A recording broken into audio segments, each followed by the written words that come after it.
Hello friends, అందరికి నమస్తే. ఈరోజు కాజు మసాలా చేద్దాం రండి. చూడండి మేము ఎలా చేస్తున్నామో. ఫస్ట్ కాజు తీసుకోవాలి. కాజు మసాలా వేయాలంటే కాజు ఉండాలి. బాగా కడుక్కున్న ఒక బౌల్ తీసుకోండి, మంచి నీట్గా ఉండాలి. స్టవ్ వెలిగించుకొని బౌల్లోకి కాజు వేసుకోండి. కాజుకి కొంచెం నెయ్యి యాడ్ చేయండి.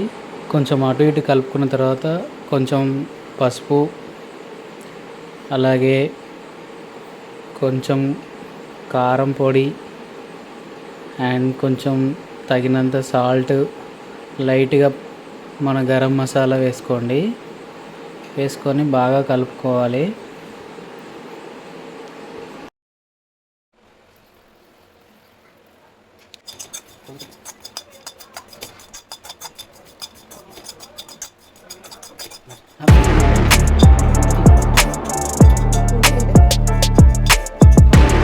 చూడండి ఫ్రెండ్స్, వేడిగా కాజు మసాలా అయితే తయారైపోయింది.